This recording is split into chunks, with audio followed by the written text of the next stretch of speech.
Oh, I didn't see you there.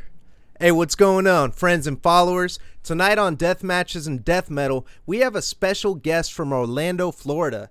This man is a goddamn music machine. He is the mastermind behind not one, but two fantastic black metal projects, promoting his new EP, Reliquary, and also his side project, Impious Throne. I introduce to you, with no further ado, Danny Morris. Hey man. What's happening, brother? Hey, how's it going?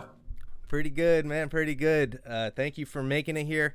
We, definitely want to shine some light on your project tonight for the fans. Let everybody see what's going on here, dude. So I listened to the EP, and holy shit, what was the inspiration behind that?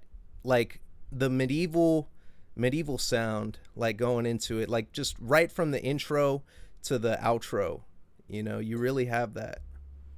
Yeah, I mean that was the vision behind this, and the EP was following on the tail of the full length that I just put out a couple months prior to that. I still had some ideas ruminating. I still had more I wanted to do to realize the full vision of where I was going, because the full length had taken probably several years to piece together. So carrying that forward, I had started writing what was originally just two songs with the drums, bass, guitars, vocals, had that put together. And to really build it out a bit more, I brought in the acoustic. Okay, so I started writing the acoustic part, and I built that acoustic really based off of the first track, Reliquary. There's some similar themes and notes, and then I kept adding guitars. And then I picked up my mics and I went into my next room, across the hall there, and I got on the drum set and I started banging out on the drums. I was like, okay, this is feeling right. And so then I incorporated that in too. And once I had completed that, I started thinking about, and we'll talk about this too, but very heavily influenced by Dissection. And so that's where this middle track with just the guitars came about as well. So those were both after I had recorded the vast majority of that EP. And I feel it really fit the whole album or the EP as a whole there. I think it's wild how so you're the entire band. He does everything in this project, and it's insane how like flawlessly you shift from these harmonic sections where you're harmonizing the two guitars together, and it almost sounds like some like Black Dahlia type like guitar, and then you transition into these like black metal barrages, with the drums going, and it's in your face and it's extremely emotional. It's like how how how do you do it all, man? You do all the tracking, you do everything, like all of the mixing as well, like all of that shit. Well, first, thank you, and far from flawless.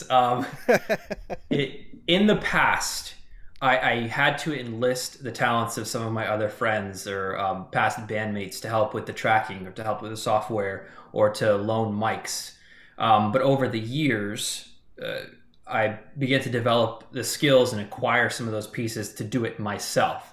And I think I've found it to then make the process easier. The writing is faster. I'm able to discover those harmonies in a more succinct and quicker fashion. But having the capability to control that myself really helped with the writing process and allowed me to do that on my own just a bit better. Like the very first album, I didn't do any of the tracking myself, but by the time I got around to of Raven's Wings, the last full length, I had done all the vocal tracking, the at least raw guitar tracking and vocals myself. And so then I was able to bring my friend in, Mo, who also played in Maruda, to do the drum tracking, and then he subsequently did the mixing and mastering. But then I learned a lot and gleaned a lot of information from him. So coming into the EP for Reliquary, I said, I want to do this. I want to do it myself, and I want to do it fast. I don't want to wait on anything. I just want to work at my own pace and get it done. So that's exactly what I did. And it's far from perfect, but as a first attempt with the mixing and the mastering coming through with just all stock tools, I use Reaper. I don't have any fancy plugins or anything. I was pretty happy with the result. Yeah, that's wild, man. Like being able to do an entire fucking album. Like I've tried to self-produce my own like metal album, like just one man type thing. because I was inspired by Esoc Trillium. You heard of that band? Yeah. I have not. So he's another one man. He's a really weird, well, not weird, but he's a really different type of like, you know, like he's one of those traditional like black metals with the he wears the corpse paint, you know, and Sure. like has he's I don't think he has like a big like presence, like does a lot of interviews and stuff like that, but this guy just keeps pumping out stuff, and I was like, shit, I want to try that. And I was like, dude, I didn't know. First I had to figure out how to do the guitar, then I had to figure out the drums. It's like, this ain't your first rodeo. You've been in bands on and off like for years, huh? Like jumping Yeah. around in the Florida scene mainly. Yeah. Yeah. Okay, how did you like what so you've been a drummer in most of these bands, right? So Yeah. And that probably started back when I was maybe 14 or 15, and I got a drum kit. And the only intention with that kit was to play like Nile. And Nile's my favorite band of all time. Probably still very, very high up there and influencing my drumming style. But that's where I started. I just wanted to do that. I wanted to do blast beats. I wanted to play fast. And so that carried forward. Really heavy death metal influence shortly thereafter, getting into black metal, where I picked up a guitar only because I wanted to play black metal on the guitar. no shit. Yeah, and so it evolved from there. But you're right, very heavily a drummer, playing in bands. In high school, I played in a lot of metalcore bands and hardcore bands. But in fact, my very first band as a drummer was a black metal band when I was like 15 out of Sarasota, Florida. But moving forward, I wanted to be able to do my own thing, and that's where maybe I started to treat guitar a little bit more seriously, as well as joining another black metal band out of Tampa, Legions, which was maybe 2011, 2012, and that sort of forced me to get a little bit better at guitar. And then I also came out with the first Gates record in 2011, I think it was. But I learned a lot since then. I let it sit for a while between 2011 to 2014, and when I released the full length most recently. And especially of late, I've gotten, I would say, a lot more serious about guitar, if not only because of the pandemic, but just being hyper focused, sitting here in my office till 3 a.m, just being able to record myself and playing for hours and hours on end. Yeah, I can imagine you must be doing tracking a lot, like for a long time. I can't imagine how many takes, especially when you're doing everything, man. You must Too be in many. there for hours, but that's Too many. That's cool though. It's like when you fall in love with it, you get that hyper fixation on like, what you want to get done, and That's you right. have the vision. Like That's right. I think it's a total trip. Like you made this come together, and as I listen, to the project, I'm just like, wow, I hear influences from different things. I hear new things that I haven't heard. On the end of let's see, on the end of A Candlelit Admonition, that's like the third track, I believe, on your full On album. the full length. Yeah. Yeah, you used a bit crusher, I think, on the outro of that. Was that a bit crusher? So that was another one of Mo, from Maruda, who helped me produce that album. And I wouldn't say it's new. It was really inspired by something I heard Gorgoroth do. Okay. And I showed that to him, and I said, this is sort of along the lines of what I'm looking for, because that track as a whole, lyrically, very influenced by the Black Dahlia murder.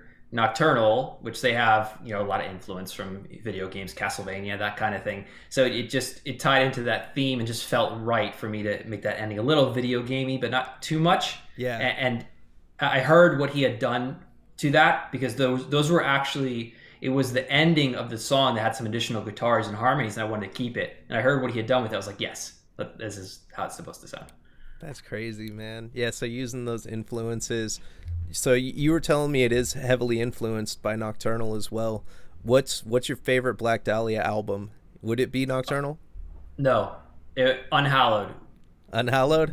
No contest. It was the first one I ever heard. I still jam it to this day. I was actually late to the game with Nocturnal, because when that record came out, it wasn't exactly what I was looking for. It didn't have the same tone and energy as was felt on Unhallowed, because I think there was still some of that old undying prayer for cleansing type of feel to it, like that old metalcore, and that really resonated with me at the time. So I just kind of stayed away from it. But around the time when I was writing this album, and I guess, the last part of when I was writing the album, I went hard on Nocturnal. It just clicked with me. I was like, oh, that's why people like this so much. Yeah. And it just made sense because it's sick. It's really, really well written, well thought out. The imagery, the production, and I was like, yeah, big influence for sure.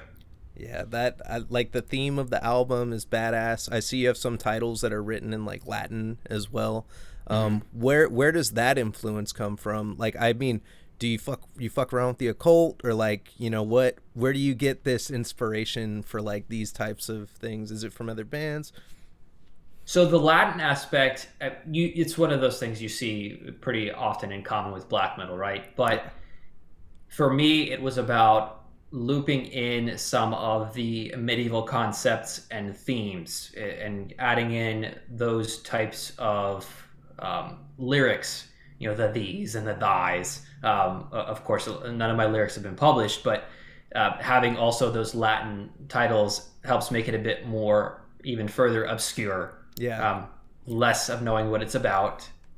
But to call back to something you said earlier, there is an emotional aspect to all of these.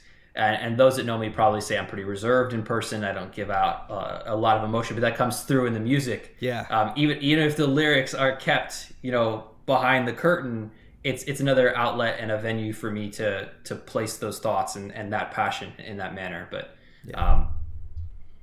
Yeah, dude, like seriously, like I think what makes good black metal is when you feel it. Like when you're listening to those like, the tremolo picking, and you got like two or three guitars layered over each other in harmony, and the drums are just blasting, and like the transitions are happening, and you're like, when you feel it like in your chest. Like, yeah, I remember the first time I ever played Der Weg an Freight, their self-titled album. The first track brought me to tears when I was listening to it, and I was just like, what the fuck? Like, they didn't even say anything, and it, like, the sound just got me. And I hear that like in your music as well. It's like, it's this sense of like despair and empowerment at the same time, and it's insane, dude. And then you throw in the guitar harmonizing together. It's like, it's fucking crazy, man.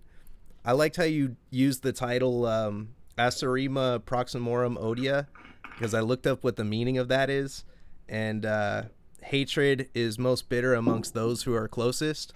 yeah. And it's like, damn, dude, like it's hella sick, and that's cool, like using like obscure fucking things that like just making your audience wonder like what the hell you're doing Yeah. is Yeah, like and fun. lyrically too, the EP as well as the full length was the first time probably in my music career where I sat down and was very thoughtful and purposeful about placement and about having the lyrics really fit the song. Not, I have a notebook full of lyrics, which songs it going to fit on, but writing very intentionally.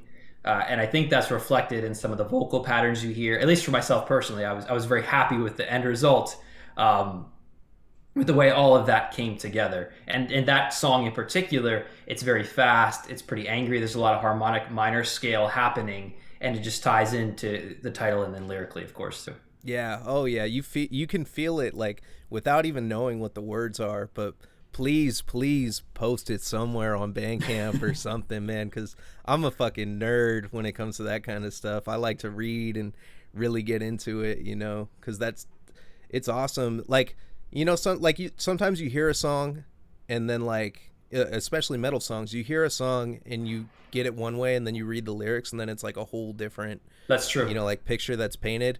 Like The Window by Black Dahlia Murder. I was like, oh, that's a pretty song. And then I read the lyrics, and I was like, oh god, that's like the most fucked up song on the album. It's like you never know like what you're gonna get. And it's sick because there are layers to good music. And I played through your albums a couple times, like back to back, just listening, and you find layers in it. It's like you're hearing different things, different sections, and man, it's fucking wild. So when you were in Maruta, was the band? Maruta, sorry. When you're in Maruta, you went to Obscene Extreme. You played that Yeah. live. How was fucking that, man? Like, I've seen some wild bands. It's pretty crazy that I think they have a festival for grind. Like, Yeah. they really don't have something like that over here, huh? That's like a more foreign thing, Well, like on that scale. gr- grind is big there, especially in the Czech Republic, has been my experience. Yeah, Uh, but Obscene Extreme, I might go as far to say that was the best show I've ever played. It was the yeah, best audience. It was the largest audience. We, as a band, had the best sound. I could hear everything that was happening. yeah, And for that band, that's saying something because the tuning is so low, the music is so weird. So I was happy with that, and then it was recorded, so I could listen back to it and treasure that memory for years. But yeah. it was a great show. It was a great experience, even being there, not playing, just walking around and seeing the different antics and the stuff. And the dude who runs it, I think his name is Kirby. He was real chill. Yeah. It was a fun time. It was really cool. Yeah, so like being in Maruda, I feel like, I don't know, this is my outside looking in. You feel like that, do you feel like that band set you up to like conquer anything that you want to do musically, or is it just all of your combined experiences prior to that? Cuz that band was so like strangely technical. I was listening to some of the tracks and I was just like, holy shit, like this is like some next level grind. Like this is like not your ordinary grind, you know? Oh yeah, I mean Eduardo and Mo, both the guitar players, they wrote some weird stuff, man. It really odd meter, strange riffs. You know, can you play that slow so I can figure out what's going on? And you say no. And you're like, that's how. I don't know if it set me up as much as helped broaden my experience. So it's probably the culmination of everything I had done. Certainly with playing live, certainly with having to adjust and be spontaneous with playing and changes and mistakes. And an invaluable experience and really good guys, like great guys. Yeah. But it was good. It certainly helped. Do you ever think you're gonna take Gates of Mourning on for a live show, or do you know maybe do some live shows and get some fill in musicians or something like that? So that's the conundrum, because do I play guitar or do I play drums? And if I play drums, do I do vocals? And the answer is no, because nobody wants to see a drummer doing vocals in the back unless it's, you know, a very aggressive, like grind band or something, or like a punk band. But for what I play, that would just look silly. So maybe guitar and vocals, but I don't think I can do that at the same time. Yeah. And nor do I know if I have the patience to teach someone all those guitar parts.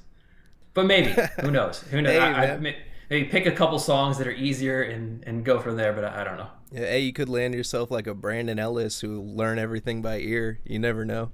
Oh, good Lord. Yeah. I mean, sometimes watching that dude or watching some of these other people who can just play like mad, I don't even consider myself a guitarist sometimes. I just fall back and say, you know, I play drums.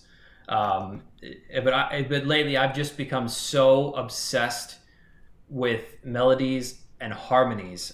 I will quite literally create a passage and loop it in Reaper and write 3-4 harmonies to it over the course of 5-6 hours and just do it and just keep going. I don't know what that is, but it's addicting. It's just so fun and enjoyable for me to hear the end result of that. It's, you're making symphonies with guitars of sorts. Yeah. Shit. I mean, recording alone, how do you keep that? The music keeps your fire going, you would say? Yeah, and really the end result. The process sometimes gets annoying. Like drum tracking is not fun because a part of my difficulty and my knowledge gap in recording is I don't really know how to edit drums. So when I'm doing a take, I have to do it solid all the way through until there's a stop or until the end. And sometimes I can figure out how to do punches, but for the most part, there's straight takes. So the drum process, while it is my first instrument and my strongest instrument, is certainly harder than guitar, where I can do punches or I can loop and practice more to get it right and I find it easier to be accurate with the guitar and the fingers versus drums where my feet are flying around or my hands are trying to hit a mic here, hit a mic there. Yeah. I direct in with my guitars, so just that process is simpler. Yeah, and it's got to take energy out of you doing tracking on drums, like, because dude, you're going like. But the saving grace there is that I can work at my own pace. I don't have an engineer that's sitting over there saying, okay, or like I'm paying money and using time and hours are going by. I can work all day, and then I can go track drums in the next room. If it sounds like garbage, I'll scrap it and do it the next day. But doing it myself not only makes me rely just solely on me as an individual, but it takes away the nervousness of it too. There's no performance anxiety because no one's watching me. How good was that blast beat? Was that double bass accurate or not? And if I think it's wrong, I can just do it again, however many times I need to.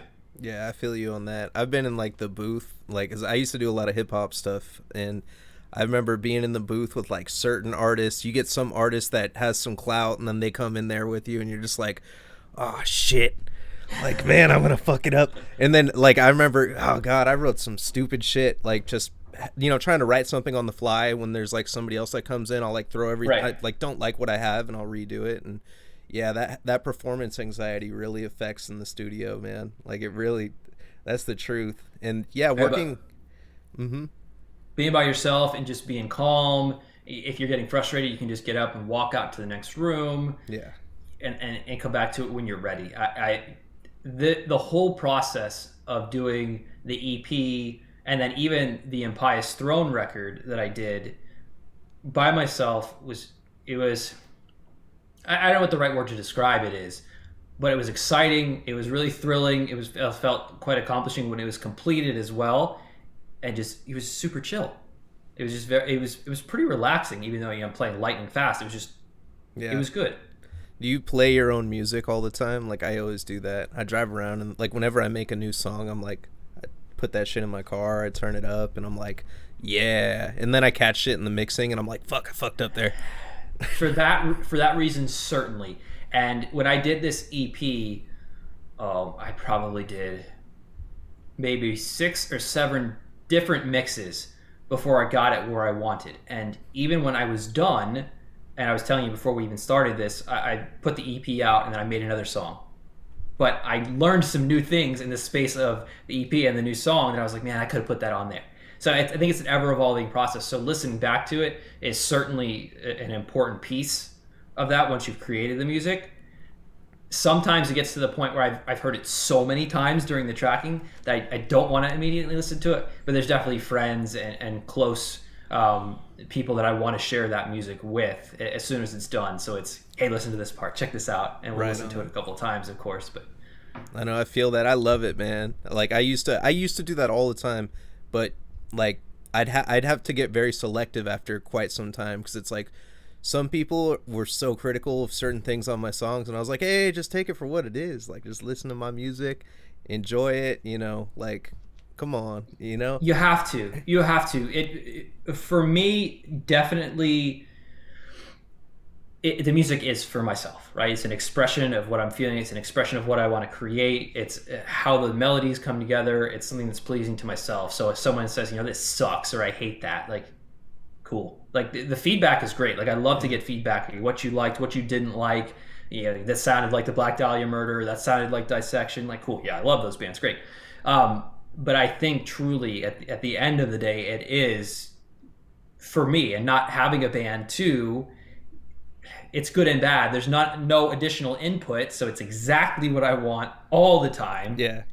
And that's what I want them to be. Like, you might make a song with a band, and it's like, okay, this dude likes that riff, this guy doesn't like that riff, but we're just going to play it as a compromise, and it goes in the song, and that's my least favorite song on the record. I don't have any of that. Because if I don't like it, then it doesn't appear. If that riff sucks, then I change it or throw it out, or that song doesn't make it to the record.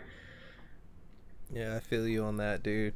That's like, it does affect the process, but for me, I'm just like, screw everybody. You're gonna listen to what I am. You'll listen to what I do. Yeah. But hey, we all got our own process. I like I like listening to your stuff. Like, it reminds me of like something that doesn't sound like it's from the U.S. too. I've heard that. A couple of people have said that. And I don't know really how you label that or how you come to that conclusion, but I guess I could see it. Yeah, like, it's a trip. Well, especially Impious. Like, when I listened to the Impious Throne, I was like, holy shit. I was like, this is like some like real black metal right here that I'm listening to, dude. Like, just the vocals, I think, is like a real big difference from, the projects and then the guitars, and it almost feels more atmospheric. Like I feel Absolutely. like my background right here would be more fitting for Impious, I feel like. You're right, and that was where I tried to be more diverse. I mean, as diverse as you can be with black metal, but I split off there with a very intentional focus to create, my unofficial quote for Impious Throne is 270 or die. And it was just everything at 270 beats per minute, just blast beat through every single song. It's either a blast beat or a thrash beat. The music is more simplified, but that does create an atmosphere because it is more simplistic. And it was very purposeful to make sure there was that divide, even vocally. It's a different vocal style. You don't have as many layered vocals. There's very few harmonies at all. And that project was fun. It was just pure fun. Yeah. No, absolutely, man. That's wild. What's your vision? What's your vision for Impious, like, moving forward?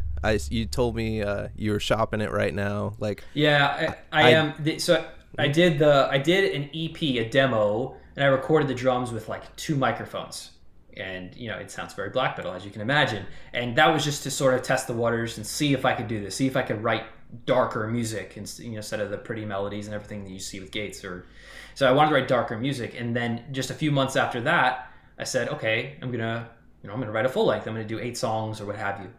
And during that process, I also got COVID, so I was even more quarantined in my home. And it was the first time I had got my own bass. So the bass arrived in the mail, and I sat down and recorded, did that whole record in, I don't know, like 30 days or something.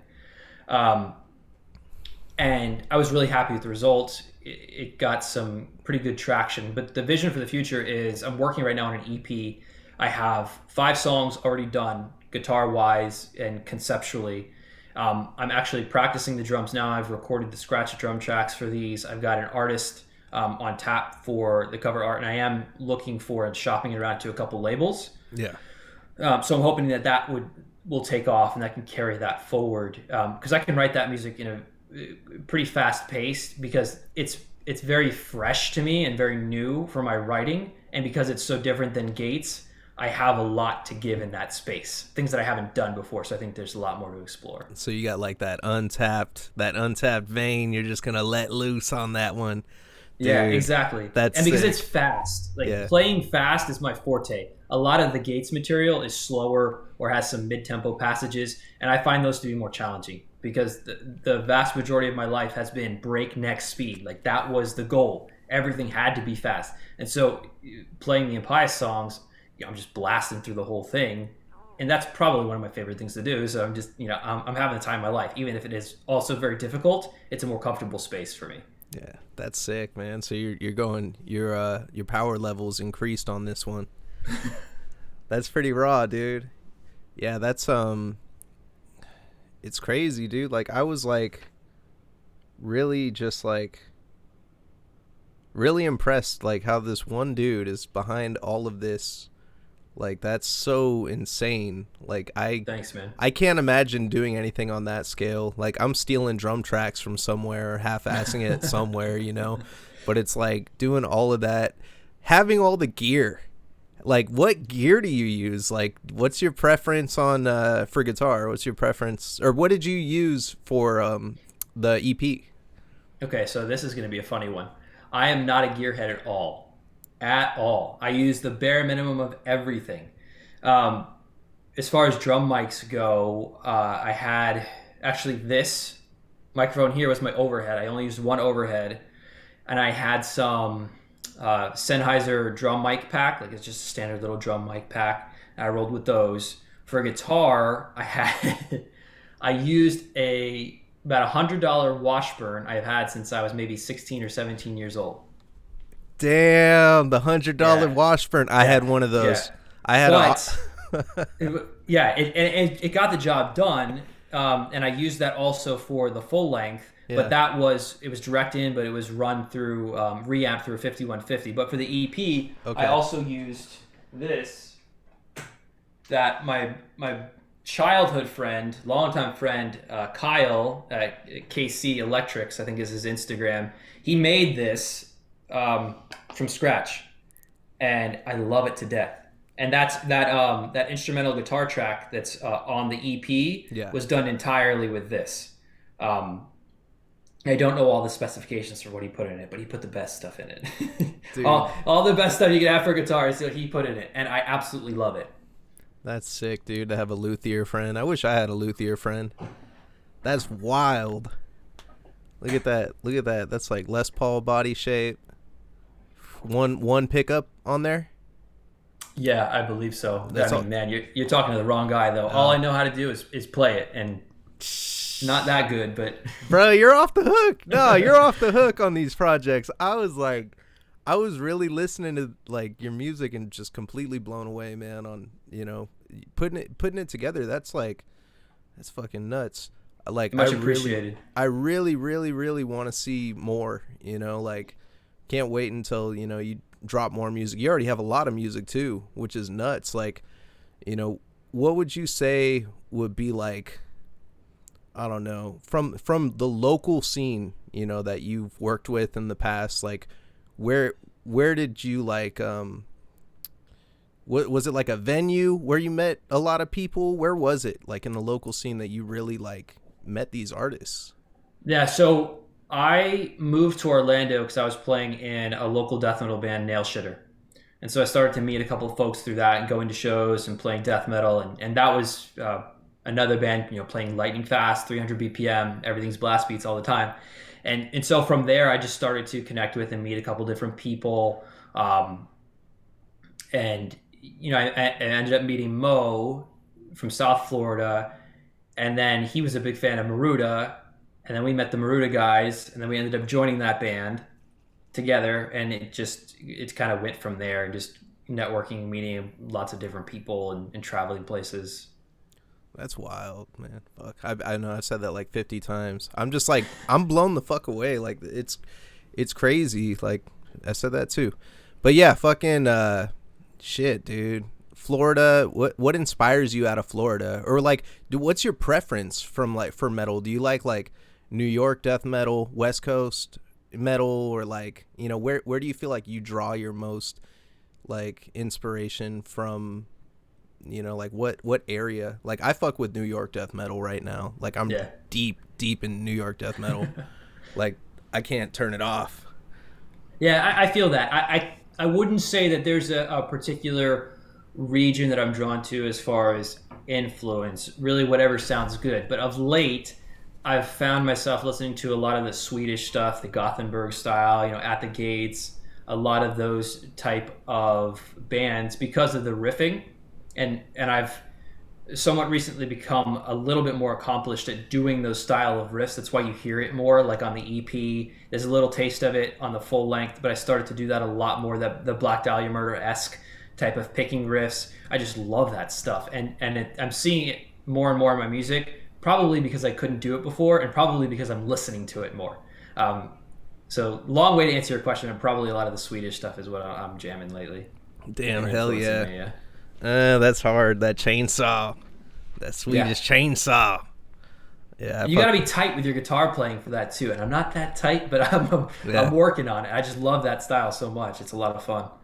Yeah, it's crazy like how, we try to, like, we listen to these influences and then like we make our own take on it. Like, yes, it's sick, like, to continuously see originality in a genre that is so saturated. Yes. It's like there's so many fucking bands, and it's like there's still freshness in like what we're doing, like as we pick. And I think it really takes having a good ear, like that's how I choose, like, who I want, who I'm interested in interviewing. It's not like I'll just be like, anybody. Like I really listen, and I'm like, holy shit, like this is fucking, something that can like, something that I think is gonna pop off, man. Like, Well, thanks for that, man. Yeah, no, I know. I'm fucking, I'm getting a little turned right now. Feeling pretty goddamn good on a Friday. Shit. So yeah, dude, fucking, that's crazy, man. You listen to like what do you listen to other than metal? Like other influences? So some people will tell you that I only listen to metal, but that's not true. So I grew up listening to a lot of pop punk type stuff. I listened to ska, and I still hold a lot of that still within my music library, and a lot of different world music. I like Middle Eastern music and classical, of course. Love classical. I listen to a lot of that. I think that probably blends into some of my influence as well, if only subconsciously.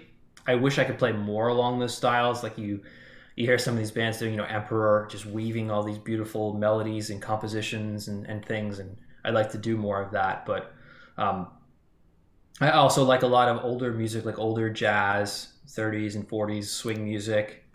Yeah. Um, Quite a lot. I grew up with my grandparents and watching a lot of older movies, and the music that accompanied that was very much in that vein. So that kind of stayed with me. So I like a lot of that too. That's sick, dude. You ever listen to any avant-garde jazz?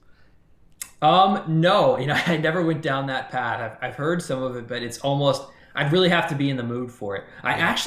I probably don't listen to a lot of avant-garde music.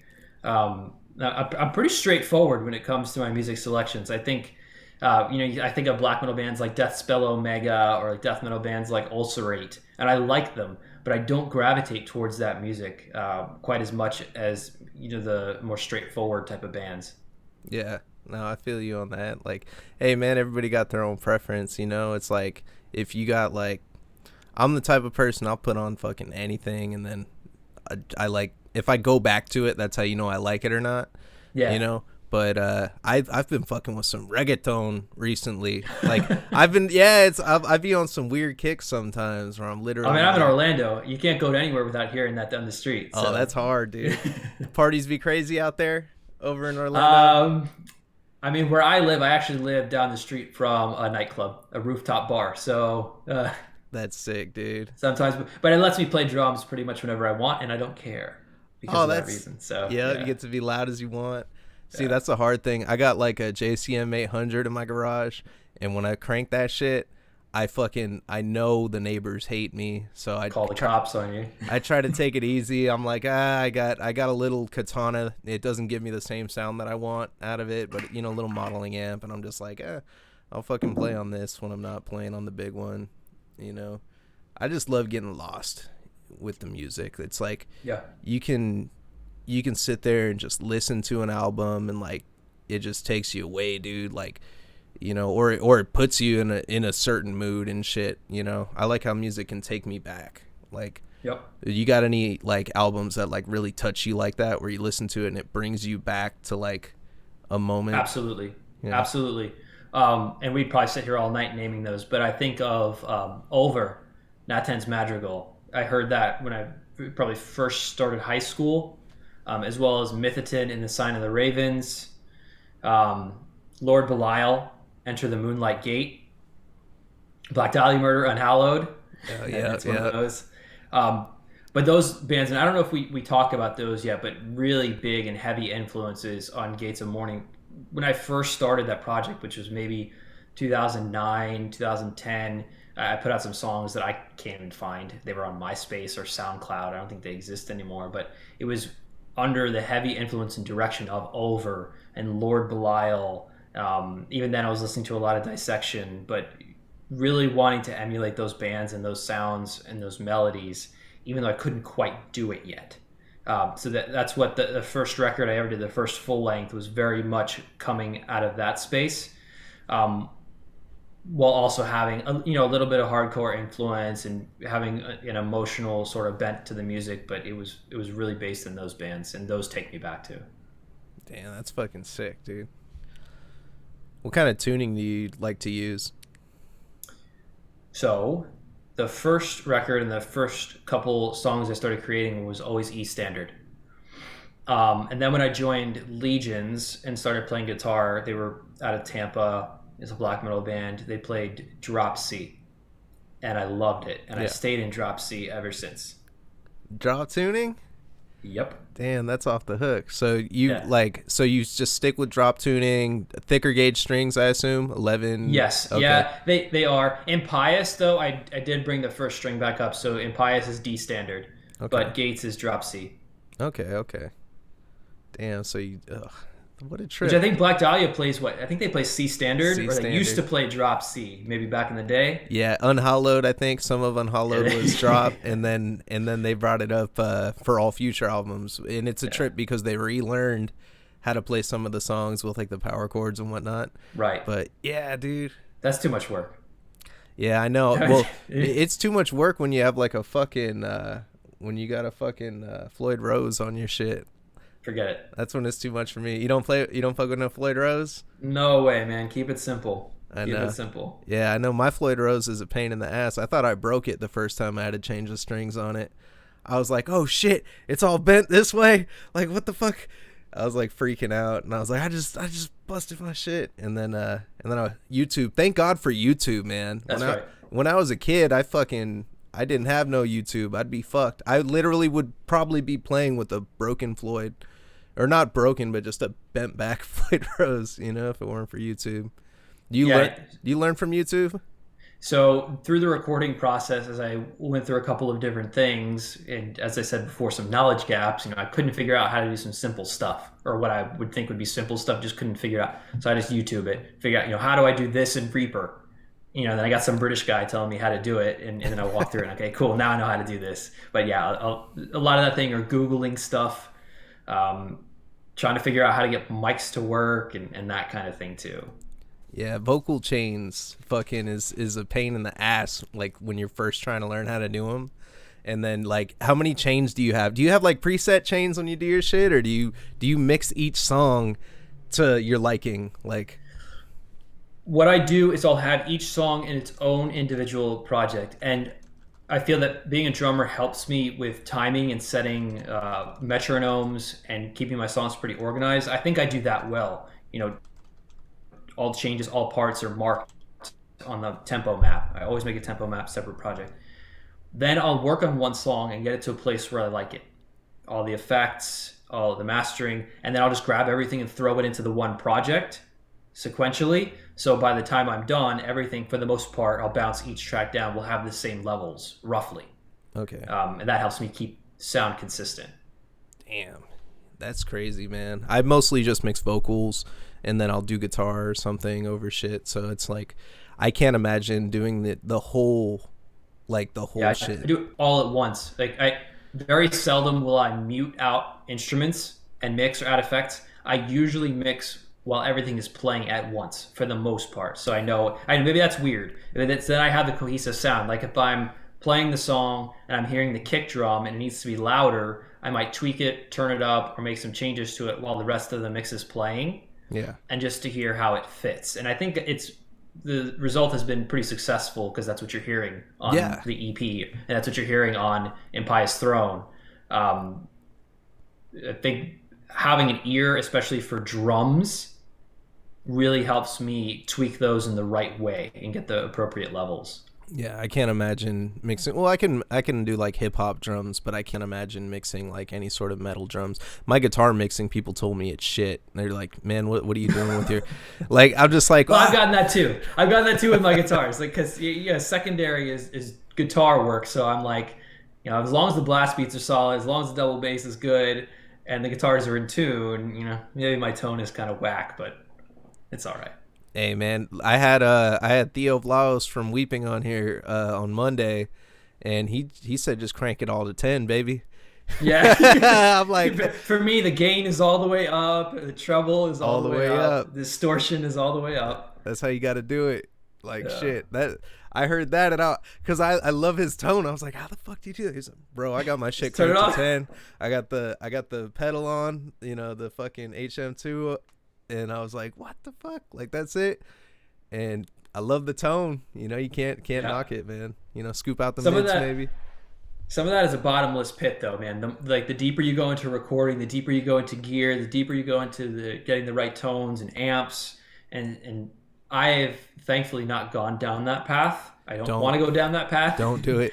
If I can get sounds to a place where it's satisfactory to me, I feel good when I listen to it. That I'm happy with that. I don't need to buy a crazy amp. I don't need to get all these different pedals and plugins and whatever. I mean, who knows? 10 years from now, maybe I will. But right now, I don't think it's necessary for what I do, at least. Hey, don't, if it ain't broke, don't fix it. You know, like I fucking, oh God, I've been like trying to find the perfect tone. I'm not even in a fucking band. I just play guitar for fun. And I'm like, dude, like I'm buying all these pedals. I'm buying all this shit. It doesn't sound good. It still doesn't sound good to me. Like nothing sounds good to me. And I'm just like, dude, I dropped enough money to where I could have funded a whole fucking tour, you know, with just my basic shit. Like, you know, so yeah, don't go down that. If it, you know, it sounds good. I keep coming on here expecting someone to be like, this is my pedal board. This is all my shit. Well, you'll get that eventually. You'll get that. Someone will be there. In the next room, the amp I use when I'm not using the direct in for the plug-in of the guitars is also this old Line 6, maybe this big, that I've had since I was like 15 years old. Thing's still going strong. I saw that on I think it sounds great. I saw that on it was a trip because I actually saw that on the fucking the picture when you got that guitar from your friend, and it's plugged into it in the back, and I was like, don't tell me he records all of his shit on the Line 6. That would be insane. Because it might sound better if I did, actually. I might do that. I might do that next time. I fucking have I have a Line 6 Spider 3. 75 watts. So I love modeling amps, dude. The fucking with the little digital display and shit with like the preset ones. I couldn't get that one. My dad wouldn't get it for me. I was like, come on, man. Like, hook me up. It's only $50 more, Dad. I was like 16, 17. I'm like, I need that shit. Yeah. But I remember I got the 75, and it wasn't even 75. I think it's the 30 watt or some shit. It's not I can't remember. The 150 watt might have been the digital. But yeah, fuck, dude. I like those modeling amps. They're I'll never knock them. They compare them to like the new ones, and they're still pretty good. Gets the job done. I've literally played a show with that amp, as embarrassing as that might be, to set up next to somebody with a cab and just hold this amp by my hand and set it down and play. Yeah. Got loud enough. It worked. It sounds nasty. It sounds loud. Like whatever. Hell yeah. When's the last time you did a show? Oh, God. Wow. Probably a couple years, man. Yeah. Probably a couple years. Yeah. Because I was playing in another, I guess you would maybe call it progressive black metal band, Baba Chakra. Okay. And I played a local show here, and that might have been, I don't know, 2019 maybe, something like that. It's been quite a while. Damn, you got the itch to go back to it or nah? No. You just like doing what you're doing right now? Yeah, and maybe if I got out there and played a show, and it would probably depend on the instrument. Lugging drums around, setting up and playing for 30 minutes and tearing down, and that got to be old. And I'm sort of a hermit of sorts, as you can tell, but I'm just churning out all these albums all the time, just sitting here doing things in my home.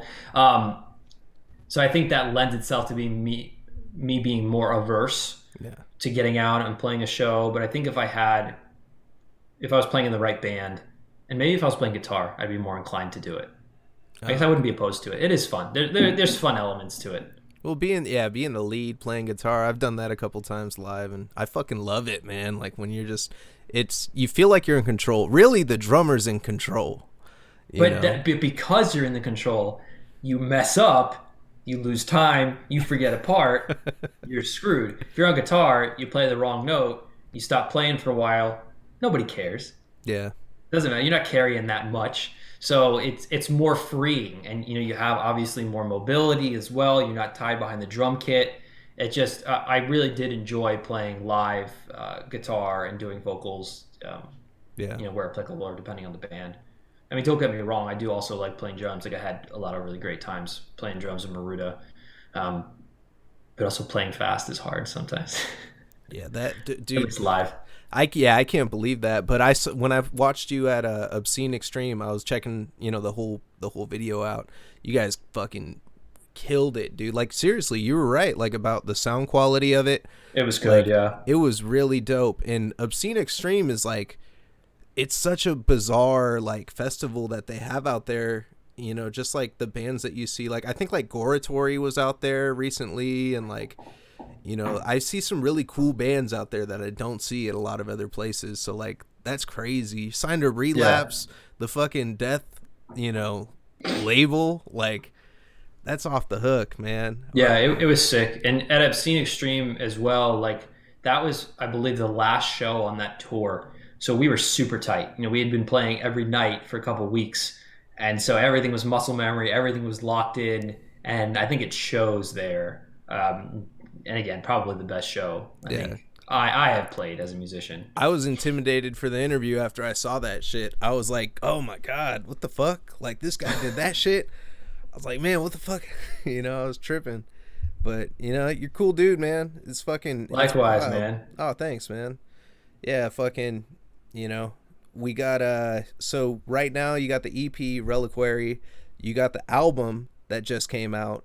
And then we have Impious Throne, which is a whole other project with another album and another fucking EP, and it's all on the internet, and it's all ready to purchase on Bandcamp. We have it streaming on platforms, on fucking Spotify, all major platforms. Yep. You know, that's wild, dude. You're doing it, man. You're fucking living your dreams. You're living your wildest dreams. What movie is that where the guy says that? I'm living my wildest dreams. I think that was fucking Ween. That's like a Ween song or some shit. Fuck. But yeah, man, that's off the hook. So, what are you getting into this weekend out in Florida? Well, I'm probably going to eat a lot of food. I'm probably going to watch a lot of movies. Probably listen to some records. Maybe play some music. What's your grail? Like do you got vinyls? You collect vinyl? So as of December, I was gifted with a record player and a Wolves in the Throne Room record, and that bottomless pit I did delve into. So since December, you shake your head, no. So as of December, I know I probably have accumulated maybe 100 records, 100 vinyl or so, maybe a few more. Since December? Yeah, I went hard, and I'm still going hard. Yo. Yeah. So I have quite a few, and some of the bands we talked about are ones that I've got. So I started out, what are my end-all, be-all records that I must have, right? So a band that I really like also is Gates of Ishtar. So I got the Gates of Ishtar records. I got the Ulver, Nathan's Madrigal, Nile. I had to get almost every Nile vinyl. I'm missing quite a few. But then I just started buying anything that I like bands that I like in general. I started blind buying some things. You know, I like the cover art, or I like this band in the past. Maybe the new record's good. I did that with the new Wolves in the Throne Room record and the new Inferi record. I pre-ordered that. I'm waiting for that to come in the mail, but I didn't listen to it at all. You know, just going in fresh. So That's sick. It's really been an incredible experience to be reacquainted with music and reacquainted with albums that I loved in this way. Like I keep talking about Unhallowed, but that was a vinyl that I purchased, and I sat down and listened to it, and I heard guitar parts and little nuances that I had never heard before listening to it on vinyl. You know, I've been listening to that record forever, and it was a whole new experience. You sit down, you set up the album art and the vinyl, you look at it, you listen to the record, you flip the record over. Like at first, I didn't get it. You know, why do people buy vinyl? This is silly. You can listen to it digitally. Now I get it. It's ritualistic. Like it is. You fucking sit down. Yeah, dude. Like I got so many fucking albums. Like one of my favorite ones I picked up was Tortured Whole by Sangui Sugabog. Have you heard that album? I haven't. Oh brother. You gotta give that one a listen, brother.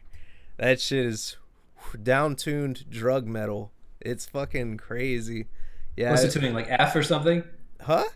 What's the tuning in? Like F? I don't even fucking know. It's just down-tuned. That's what they say it says on the album, I think, down-tuned drug metal. But it's just like slow, chunky fucking that probably sounds nuts on vinyl. It's fun. Yeah. Oh yeah, dude. I love it. I picked up the Unhallowed Night Shift merch, sponsored by Night Shift merch.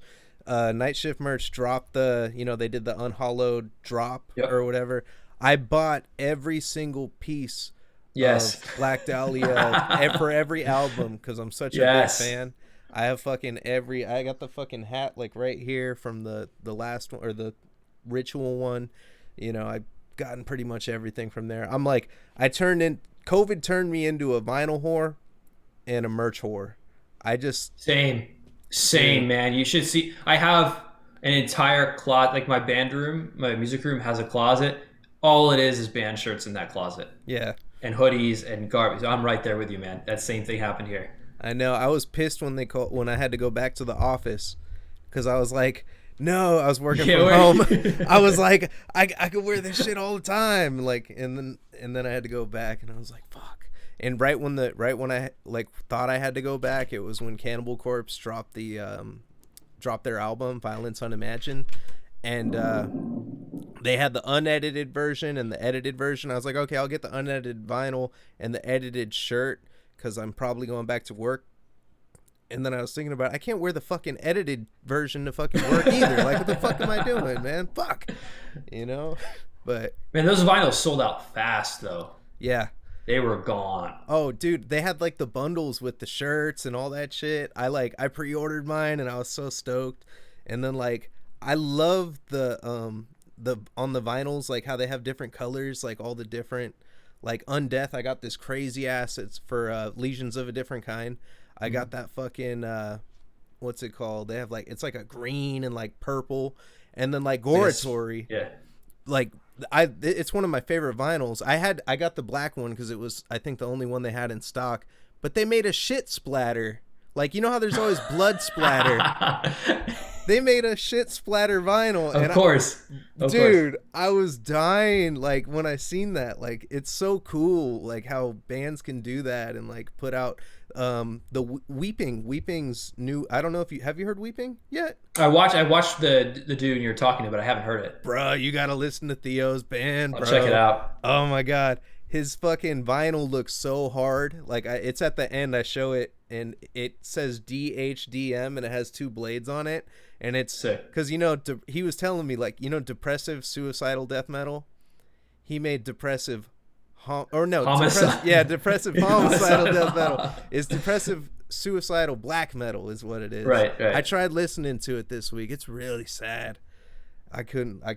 I was listening to it and I was like, fuck yeah, but the imagery was too much for me because I like, suicide's a tough subject for me. You know, I lost some really good friends to it, so, you know, R.I.P. and yeah, it's fucking crazy. But damn, dude, yeah, that's off the hook, man. You said you only had like 45. You got more time, or you just? It's up to you. Yeah, I got a little bit more time. All right, let me know when we're running close, and I'll get ready to wrap it up. I'm having fun shooting the shit with you, man. Shit. Yeah, man. Fucking COVID though. What the fuck? Like, so you had the motherfucking Rona. I did. How bad was it? Were you like fucked up, or like, you know, just lost the smell? Definitely lost taste, smell. The first couple of weeks wasn't that bad, headaches and all that garbage, but the subsequent months were actually pretty terrible. You know, I had a couple of scares and I was in and out of the emergency room a couple of different times for some stuff, but yeah, I mean, it wasn't fun. It was, and I think it was all exacerbated by the fact that nobody knew what it does. All the doctors were like, well, it could do this, or you could have a clot, or we just won't know until... There just wasn't enough information, so there's a lot of scares and a lot of just going to the ER to be extra safe. But I mean, out of that, I did record the entire bass for the Gates of Mourning record, so that was good. Yeah, no, you had that time like to focus. Do you feel like it influenced like your fucking like emotion on that too, like when you were getting into it? Because that is like, that's a fucking experience, dude. That's like a traumatic experience. I think to a degree, because I remember when I got the positive result back from the COVID test, and maybe this is a little bit over exaggerating, but I was like, wow, am I gonna die? Like, what? Dude, that's natural. That's natural. Yeah, it was just that feeling. I was like, okay, well, what am I gonna do? I guess I'll just keep making music. What else am I gonna do? Yeah, fuck. That fucking sucks, man. I had so many scares. There was a time where I was in lockdown, because I'm in California, dude. We locked the fuck down over here. They're like, nobody's fucking going outside. They had cops driving up and down the streets and shit. They blocked off the freeways. No, it wasn't that bad, but they were like pulling people over and shit and saying, where are you going? Like, you going to work? Or we like, what the fuck? Like, you can't be fucking around. They closed all the bars. They closed all this shit.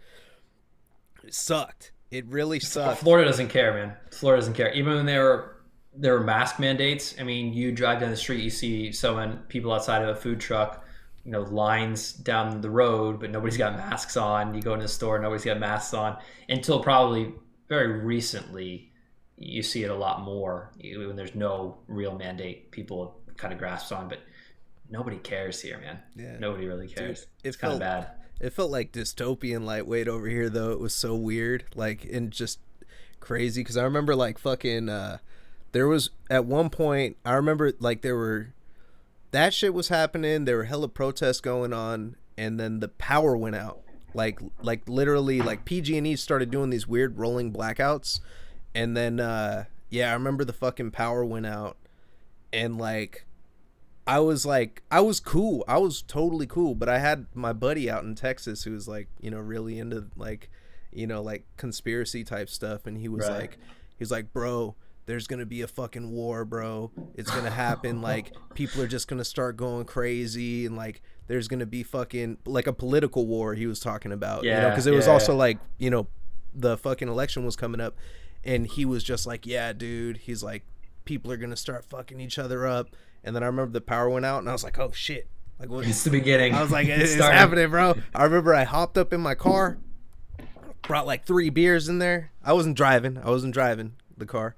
But I jumped in the car and just started pounding beers, like listening to music on my shit. I was like, fuck it. I'm going out fucked up if I'm going out. Because this shit sucks. I was depressed as shit. Thank God there was UFC during that time. You fuck with UFC at all? I don't really, man. What do you fuck with other than you fuck with the games?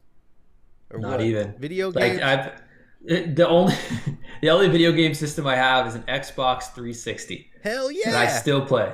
I have shit. Like, what do I have? I have Call of Duty World at War. I like Warhammer a lot. I have a Warhammer game. I have a Space Marine Warhammer game. I have a Harry Potter game. Yeah, I'm really good at that one. Bruh, you be playing that Nocturne Toten, huh? The OG World at War zombies? Not even. You don't even play the zombies on World at War? Isn't that extra level or that level at the end where you just board up the house? Yeah, wave after wave, and they keep coming at you. Yeah, that joke's hard, man. I am not good at games. Like, those are the only ones I play. Is that Xbox 360? I did at one point also have a Switch though, and I had Diablo for that. Oh, Diablo's the shit. You getting Diablo 2 remastered? You gotta be. Yeah. No, I've seen it. I thought about it, but that's one of those things that's good to put on and just have black metal or something going in the background, and you just kind of running around killing demons and doing that thing. And yeah, it's very fitting. That's what I think I'm gonna do with one of my streams. Like, I've been getting just fucked up, and on Thursdays I get fucking wasted, absolutely wasted, and I play Silent Hill, and I never have anybody watching, so I'm just fucking raging at this game because it's one of the most fucking frustrating games I've ever played. Like, I'm literally, they're like 50 doors, and I gotta find a fucking key somewhere to open one. Oh, I hate that. Yeah, can't do it. I'm literally just running around like fuck, like it's fucking, that's like that's what I've been doing. But I need to just put on some music or some shit in the background because it's like, fuck, man. Like, that's what, when I asked you earlier about like the about if it's cool if I play stuff on the stream, I was like, fuck, there's so much shit. Like, I play 2 seconds of a song and my whole shit gets muted. Like, they'll mute the whole fucking video if I play anything. That's why I'm skittish. Oh, because copyright? Yeah. That's annoying. They do it on YouTube. They'll block your videos and shit. It fucking sucks, man. Huh. Yeah, I know YouTube definitely will. Yeah. I play like I play like a wrestling video so it's death I didn't write it up top, but it's Deathmatches and death metal because it's a death metal and wrestling themed show. So when I do death match interviews, it's wrestlers that do the hardcore shit. So, like, I'm talking about thumbtacks, barbed like wire. Backyard, like yeah, like that hardcore, like that bleeding out shit. And eventually, if I get you back on the show again, because hey, when you get the next project released, and I want to get you back on here, that'd be cool, man. For sure. But fucking, I want to show you some death matches. I need to prepare that somehow, where basically you're gonna see some off the hook shit of some people sticking like light bulbs into other people's heads. Oh God. Yeah, it's wild. It's wild, but yeah, I got some wrestlers coming up next week, and it's crazy, dude. But fuck you. So I got a promo on your Bandcamp right now, and it's, you said it was 30% off. Yeah, and pretty much anything. I think it should apply for any of the records. Okay, On the and Gates of Mourning page, yeah. Gates of Mourning 1, right? .bandcamp.com. I believe that's correct, yeah. All right, hell yeah. I'm going to share the link for all the viewers. I'm going to share the link on the Instagram. I'm going to promote the shit out of, everything, man. Like, I dumbass appreciate you coming on here, and your fucking music, bro, is off the hook. It's something that anybody that is a fan of black metal needs to take a fucking listen to. Anybody that isn't a fan of black metal, that wants to fuck around with the dark side, because this shit is, I don't know, I didn't touch black metal for a long time. I thought it was like, I looked up the definition of black metal. I was like, will I like this? And like the first thing was like satanic themes, and I was like, bro, I can't fuck with that, so I didn't touch it. Like, what was your first, how do you feel about listening to shit like that? Like, were you ever uncomfortable listening to an album, or like, I mean, when you first got into it, you know what I mean? Like, was there ever a metal album too hard for you, like when you were starting? So I had a religious upbringing, like a lot of people who just go complete 180 from that. So I had a very religious upbringing, and my first exposure to metal was listening to a lot of Christian bands right there. There's Christian death metal, there's even Christian black metal. So I started listening to that, and then I went from there and started branching out into any and everything. And I didn't really care lyrically. I started buying CDs that had giant pentagrams on them, upside down crosses, and I was just like, okay, cool. It's dark, it fits with the music. I just didn't really care about that. But I do remember when I started getting heavy into brutal death metal, and I started listening to Devourment. I was like, this is tight, listening to Devourment. And I started reading the lyrics. I was like, whoa. These are pretty messed up lyrics, but okay, whatever. And then, since then, still listening to whatever. But recently, I've grown a lot more uncomfortable with what you see. I don't want to see prevalent, but does occur within the black metal scene. There's a lot of racist lyrics and the whole NSBM thing. And I used to listen to a lot of those bands. And I know there's a lot of guys who are like, oh, like whatever, like it's just music, it's just artistic expression. But at the same time, I don't really want to support it anymore. So I stopped listening to a lot of those bands. Yeah. Some of which I really did like musically. But now I just don't tolerate it. Like Satan, great, whatever, haha. Yeah, okay. yeah. Like, but when it comes to like the racism stuff, like, just nah. Yeah, that shit ain't funny, man. I totally feel you on that. Like, it's like there's a fucking line that has to be drawn somewhere. Because here's the thing: it's like you give people a fucking inch, and they take a foot. You know what I mean? Yeah. It's like you can't fucking tolerate that kind of shit. Right, and like you can say artistic expression, great, but like go do it in a cave or in a closet where. I don't want to hear it. I'm not going to support it. I don't want to listen to it. Like, yeah. Whatever. Like that's one of those things where you can stand up and tell someone, hey, you're wrong. Like that's wrong. That's a wrong opinion. It's not even an opinion. Like it's completely wrong. Yeah. No, I totally feel you on that. It's like, fuck, like and it's like political opinions, like putting political opinions and shit. It's like, that's cool. Like I fuck with political opinion, but that's, yeah, definitely a line like you can't fucking cross, dude. And it's really hard with black metal, especially on like Instagram and the social media stuff, because you'll see these record labels that, they're pushing out some great bands. You're like, great. And like, okay, well, you're also putting out a national socialistic band or a band that has racist views. And can I still support you? Can I still listen to your label? And do you not care? And sometimes it's hard to find those things out. You got to do some digging. Like you have to look around and understand, is this band questionable or not? And, I'm sure I'm guilty of it myself, of listening to or supporting some bands who I don't know have those ideologies. So it is sometimes a challenge. But I think once you do realize it, at least me personally, I feel that I now have a responsibility to say like, no. Yeah, no, having that discernment and being a face, and I mean, you're a face of the scene, you fucking represent the scene. It's like you definitely have to, do that. And same here, dude. Like, I'm fucking interviewing people. I can't be interviewing motherfuckers that, be saying some fucked up shit. I'd be like, oh shit. Cause I always think about it. I'm like, fuck. Cause I didn't like you when you came on. I didn't know, too much about you personally, like as a person. And I was just like, all right, I'm taking a gamble. Cause it's like, okay, like he could be a hella cool dude, or he could just be a total, like, I don't know who the fuck this guy is, And that's why I was like, thank God. Like, once we talked, like, in the pre-screening, like, the 15-minute, before or whatever, I was like, all right, this dude's hella cool. And then, I mean, hearing the music, though, hearing the passion that goes into it and shit, it's like, I don't know. I haven't really, like, been exposed to too much of that kind of shit.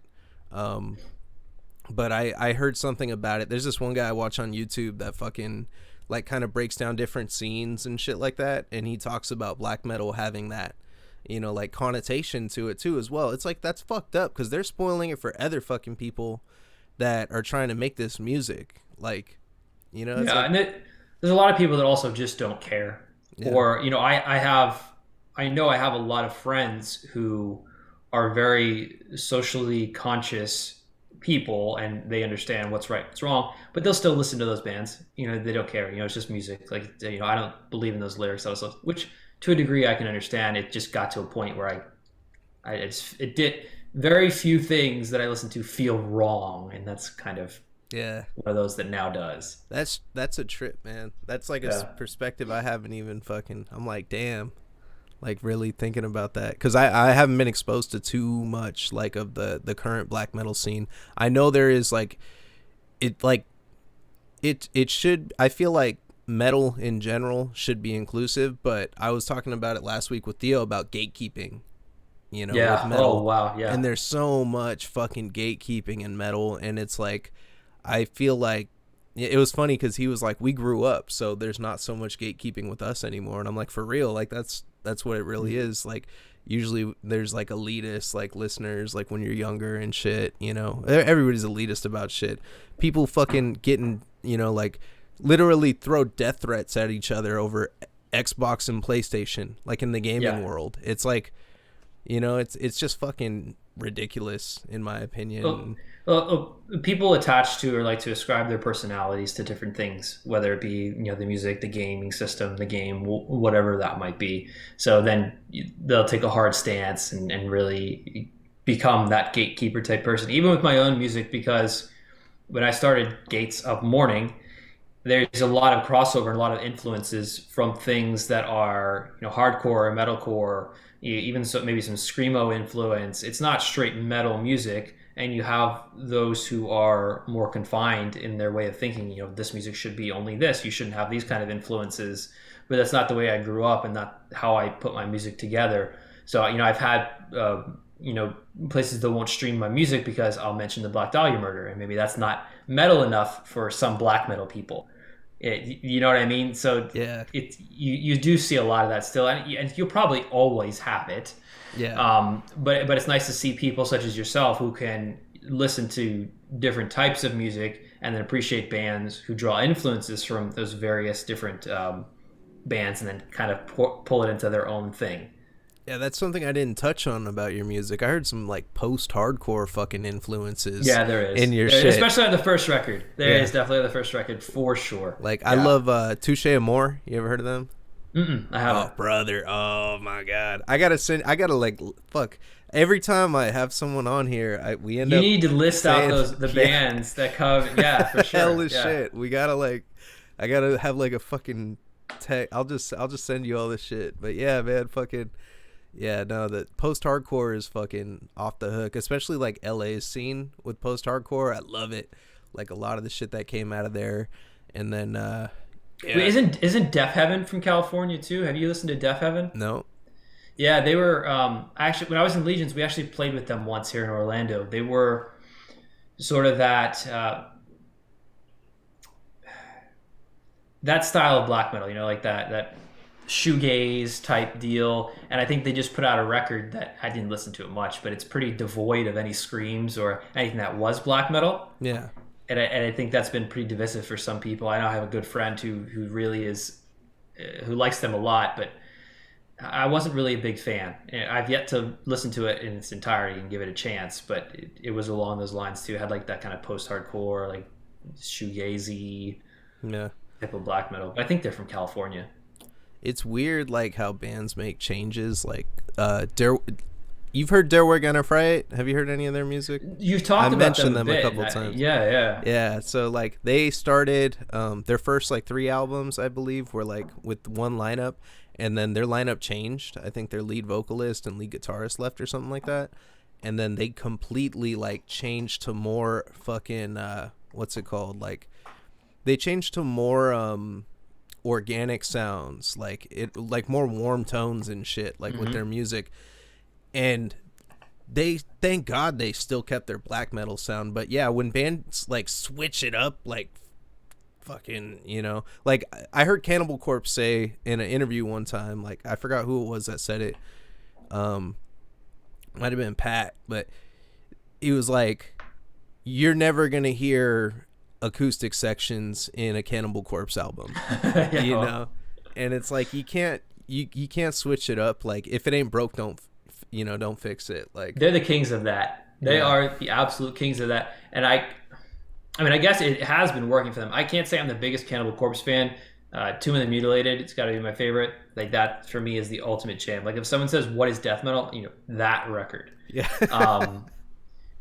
But I didn't follow a lot of the newer releases after. I liked Kill. Kill was a good record, but I didn't follow a lot of things that happened after that. But I did give the new record a spin. I listened to that all the way through, and they did add some new elements. But I think they have Eric Rutan playing guitar now for them, and there's some new things there. There's even some newer, different drum parts, which I was happy to hear. Because he's a solid drummer, but there wasn't a lot of differences from record to record in what he was doing. And granted, being a drummer myself, you do get locked into doing the same fills and doing the same parts a lot. It's really hard to break away from that. But I was happy to see some of that on the new record. Like I thought that was cool. Yeah, it's fucking wild seeing a band that's been around for that long still like making, subtle changes at least, like, but and still topping themselves. But I think ultimately like Black Dahlia is the king of like growing with each album, Yeah. And they're really good songwriters. Like they know what they're doing. The songs are not too long, they're not too short, they're the right length, and they put the right amount of riffs. They keep it interesting. You don't get bored with any part. And I tried to, the more I listened to it, I listened to all of their discography a lot in the past year and a half, and I started to dissect how they did their songwriting, and I think I brought some of that into the EP that I just did. Some of the faster changes, not exhausting a riff. I just felt that they really had a knack for that. Like they had the formula right. And like I say it a lot too, like Dissection. Like I've been going crazy on Dissection, like just nonstop listening to them. And they had the formula right. Like every song is just correct. They just did it right. And it's just a magical, I don't know what you want to call it, but done right. Yeah, it's like being in the what's that word? Being in the vortex. When I'm in the vortex, I feel good. When I'm in the vortex, I feel focused. When I'm in the vortex, I feel glad. When I'm in the vortex, I don't know, it's some video on YouTube. I seen this chick saying this shit about being in the vortex, and I was like, like you could tell when someone's in the vortex, like they're just on fucking point, everything ding ding ding ding, hitting every fucking thing that they need to hit, and it's like getting in the vortex, being isolated, making music alone. I've done a lot of that too, so I hella feel you on, it's like when you make it and that satisfying feeling, it's all you want to fucking do. Yes. And that's I'm dumbass like impressed on how long you've been able to keep that fire. You've been doing Gates of Mourning for how long? 12 years now? How many years? Yeah, that makes me feel old, man. But yeah, I guess so. Probably 2009. But I've just been really going hard on music the last year and a half. I think So 2021, I will have put out an EP, a demo, and 2 full lengths in Yeah. just 2021. And I just I don't know, I just buckled down. I focused. I was in the vortex, man. Like Yeah. I was one with that vortex, and I couldn't stop. I could like even when I put out this EP, Yeah. a couple days later, I wrote an entire new song. Like I just didn't want to stop. I just had more. It was just fun. It was really enjoyable, and I didn't Yeah. want to end that, even though there's different shifts in music direction I want to take. I don't think we talked about this either, but probably a next step aside from Impious is I'm going to try my hand at a death metal band. It'll probably be a solo project as well, but I'm Ooh. probably going to try to do a death metal thing too. Oh, you better send me the leak of that shit. I Yeah, gotta you'll hear. have it. You'll have it. I gotta hear this, man. Fuck. Well, like you talking like traditional death metal, That's like Since I haven't tried yet, I don't know. I'll have to see what my capabilities are because I'm I'm on the fence about trying to do something just crazy like putridity or like really technical, brutal death metal, or go a little bit more old school. yeah, So I'll give it a chance. I'll go out there. I'll start writing some riffs. Like drumming wise, will be all right either way. But I think the guitar is where I'll face the problem. And then choosing a tuning as well. Do yeah. I want to be Oh, real traditional and take a standard tuning and do the power chord chugging through everything, or am I gonna take my usual route of the drop tuning? E flat, man. You gotta go with just E flat standard. You'll That's Cannibal Corpse, right? Don't they do E flat? Yeah, they do E flat. Death did E flat too. That's like a really traditional. I think Cannibal Corpse switched up to like B, drop B though, or some shit like that. Hmm, They started playing 7 strings, and when they incorporated that, they started that makes sense. throwing that in. And that's the thing. It's like with drop tunings, for me personally, my preference would be like with a 7. I never touched a fucking 7 string in my life, and I got to, but I'd probably go drop tuning on that shit. But damn, traditional death metal. You heard it here first. Gates, I don't know what the band's gonna be called next, but Me either. That's the hard part. yeah, you're off the hook, Danny. But I don't even. How do you what do you prefer, Dan, Daniel, Danny? You know what? It's been a long time since I've been asked that question. Now that I'm an adult, maybe it's Daniel. You know what? But a lot of people that know me pretty closely probably just do Danny still. Okay, all right. So you can call me Danny now. We know each other close. Oh hell yeah, Danny. Yeah, man. No, that's fucking crazy. What you ain't got no names yet in mind or no? No, I was lucky to find Impious Throne. Digging through metal archives and trying to figure out something that wasn't taken already. That's I could write songs all day, but I can't find a band name. It was funny because I was thinking about your names and I was like, God damn, this guy has 2 legit band names. Whenever I try to think of a band name, I can't think of shit. I can't think of one good one. I was like, we got 2 marketable ass band names right here already, like fit the MO for, black metal. And yeah, man, that's wild, dude. You're killing it, brother. I gotta say, like, can't wait to see, what comes out of you next, dude. Can't wait to see fucking, where you're at in another year. Your vision that you have, all I gotta say is whatever vision you have from what you've accomplished and from what you have created so far, your vision's gonna come into fruition. Thanks, man. Like dead ass. How the fuck does somebody make 2 full-length albums and EPs, demos on top of it, and you get great logos, great album covers. I haven't even gotten into the fucking album covers yet. I'm gonna switch over to the album cover real quick. Sorry, I gotta find it. So this is Reliquary. Yep. How did you get this album cover? Like, I know we got the medieval influence, like, but where did you get this? Like, how? So this is a little bit older than medieval. I think it's a painting from the 17th century. But as soon as I saw this, it just felt right. I think it has to do with, you know, a martyrdom. I mean, there was a lot of paintings and different religious aspects and displaying martyrs and that kind of thing. But just the color scheme, it's sort of minimalist, but it has some detail, and the layout, it just felt right for what I was trying to accomplish with this EP. Yeah, it captures the sound, like what you Yeah, know. yeah, I thought so as well. Like when I married that up with the music and I looked at it, it was the right direction. Yeah, I had a couple of other images I was looking and toying with. I didn't really want to commission a piece of art for this from someone. Mm-hmm.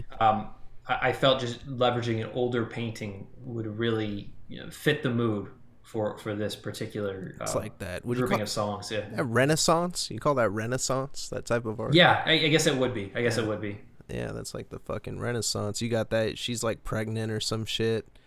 So And that shit, then it's just like an arrow. There's like an arrowhead if you zoom in, yeah. because I think the story of this was this dude on the left shot her with a bow and arrow. Oh shit. Yeah. Oh, and she got an arrow. She's trying to pull it out. Yeah. And then that guy in the back's like, "What'd you do?" They are astonished. Yeah, that shit's crazy, man. I like the fucking the logo, the fucking that And shit. the logo is the same dude, and you can thank Instagram for that. The same dude from Canada. I think his page is called Rotting Rain. Mm-hmm. He does really awesome logos. So he did this one as well as Impious Throne. He's just churning them out, like making lots of art, lots of different logos. You just pumped it. Yeah, that. Whew, I like that. I like that logo a lot. Right down here in the middle. Mm-hmm. That shit is. Yep. That shit is clean as hell, dude.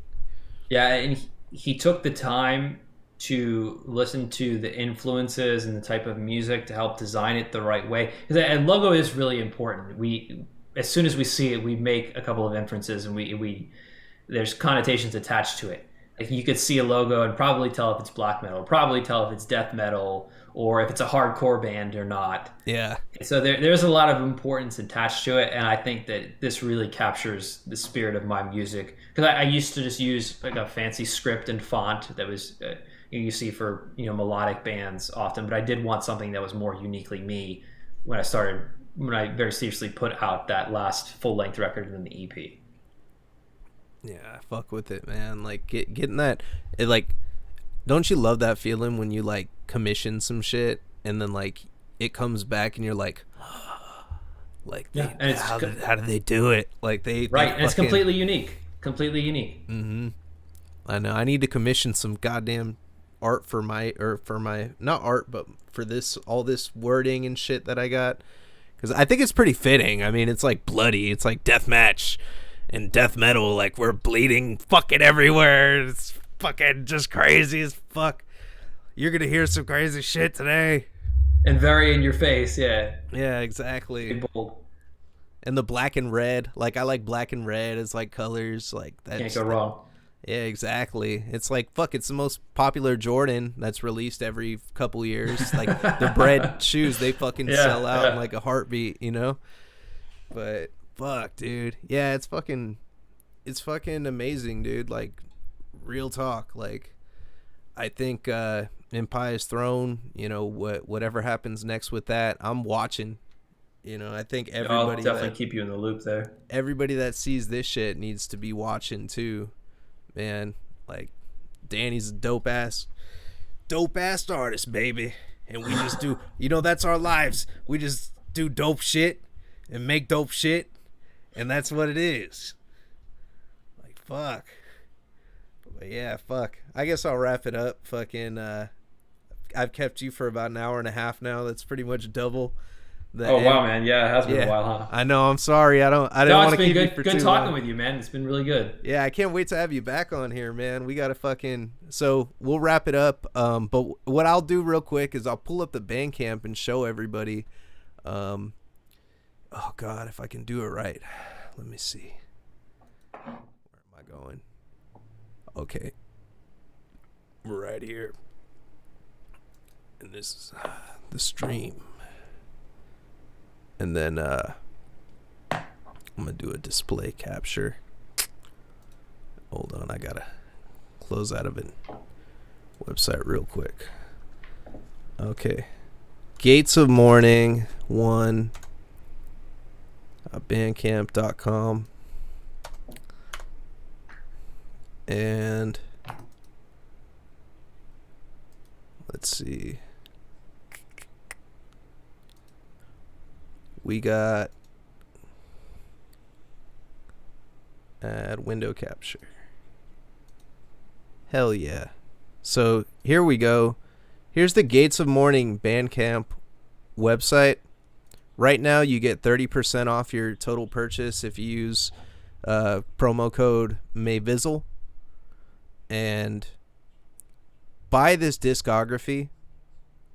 16.15 plus a discount. Come on, baby. You can't say no to that. All the funds go to my dude. Is it Bandcamp Friday today? Are they doing it today? I don't know if it's today or not. I don't think so, because I think I've seen any other bands post about it. That's usually the only way I know. Fuck, I wish they would, man. But this guy Danny right here is a fucking prodigy. We got 3 albums right here. Or we got the EP and then we got 2 full albums, huh? EP, 2 full albums. And actually, I have probably next year an older, I guess would be qualified as a full length. It's nearly 30 minutes that I'm going to release with new art that I had commissioned. So I have a brand new piece of art to share with that, along with remastered versions of those tracks. And that's not currently posted anywhere. So that's later to be released, or re-released rather, next year. You heard it here first. Mayvizzle watchers. Mayvizzle voyeurs. Mayvizzle peeping toms. You heard it here first. In the vortex. In the vortex. Oh, shit. Well, all right. Promo code Mayvizzle. Buy this man's music. It's fucking fantastic. You're going to want it on your iPod or phone or whatever device you listen to it, on your computer. Shit. You can't deny that. Well, all right. We're going to wrap it up. It was a pleasure having you on here, my brother. Happy to be here, man. Pleasure as well. Hell yeah, we're here to stay. And good night, Mayvizzle watchers.